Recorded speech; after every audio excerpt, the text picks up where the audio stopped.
I would just like to thank Cathy for coming, because it's reminded myself we've got a history in Great Britain about activism against being oppressed, whichever it was, whether it was a dampness action group, it really doesn't matter.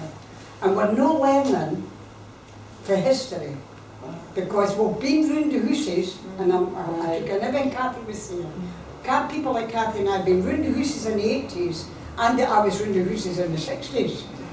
When the same kind of arguments were going on then, is what's going on now. The difference is, it's called the bedroom tax. It's called about disability. It's about actually telling folk you're worthless and you're useless.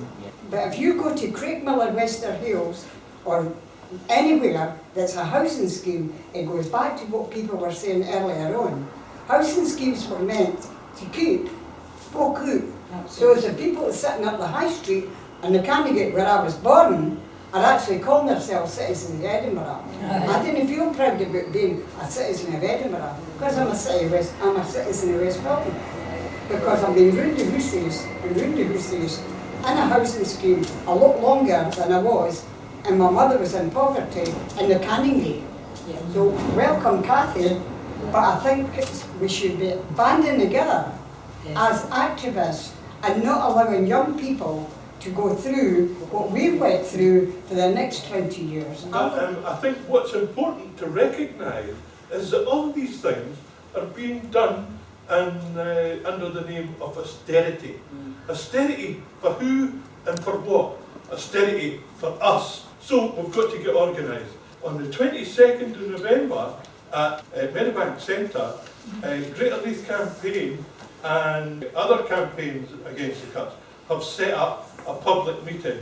That public meeting is to highlight the cuts that your elected members are imposing on yourselves, and to say to your elected members, we never elected you to impose cuts on our services. We elected you to represent us. Yes. And the representation that we want is you to go back to central government, Scottish government, and say, no, you're not giving us enough money, give us some more money. Sorry, again, I'm right. God forbid, but when people do get evicted, the bedroom tax, where do they expect them to go? They're not going to be given another house. Actually, I did ask that question when I was at a meeting, and I was told by Henry Coyle that they probably would put you back into a 2-bedroom apartment. And I said, well, they're also talking about putting you into bed and breakfast, so that's benefiting private companies, yes. We're not going to let them evict anybody. Exactly. No, because of our pressure, the council's already said they won't evict anybody for the bedroom tax. And what we're saying, and the groups right round Edinburgh, right round Scotland, right round Britain, we're saying no landlord, council or housing association is going to get away with evicting somebody for this.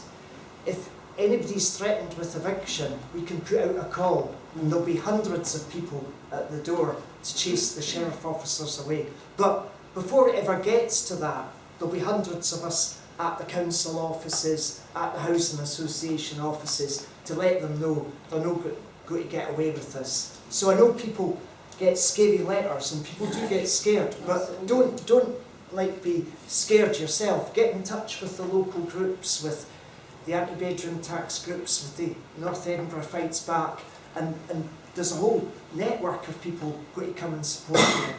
And with the discretionary housing payments, the council's got the money. Demand that they pay you, and if they're not paying you, contact us and together we'll hassle them. I think evictions are a big stick. Our evictions are for your head, right? Do you think the council would evict 4,000 people? Do you know that there's 8,000 households in arrears, right, in Edinburgh? Do you know that there's three quarters of the council tenants are in arrears? 3/4 of the council tenants. The other thing is 2,500 of them have joined it since the bedroom tax, right? They can actually calculate that. So what's eviction about? Eviction is a threat Right. because it carries a financial penalty for those who are evicting you.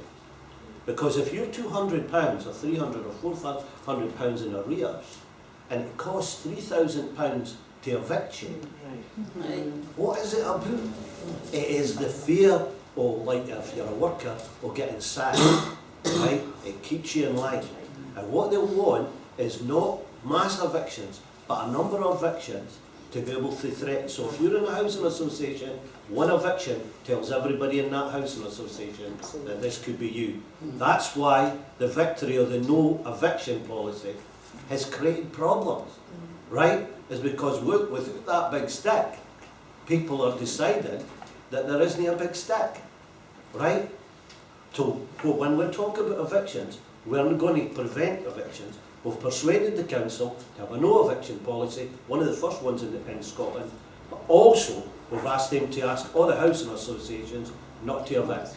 And if they know, and they didn't want to test it, because as soon as there's one eviction, all the bedroom tax groups across, and all the fighting groups and all the political groups will come rushing down to that housing association. And would you want to be the first housing association to ever create eviction? No. So we're keeping them back.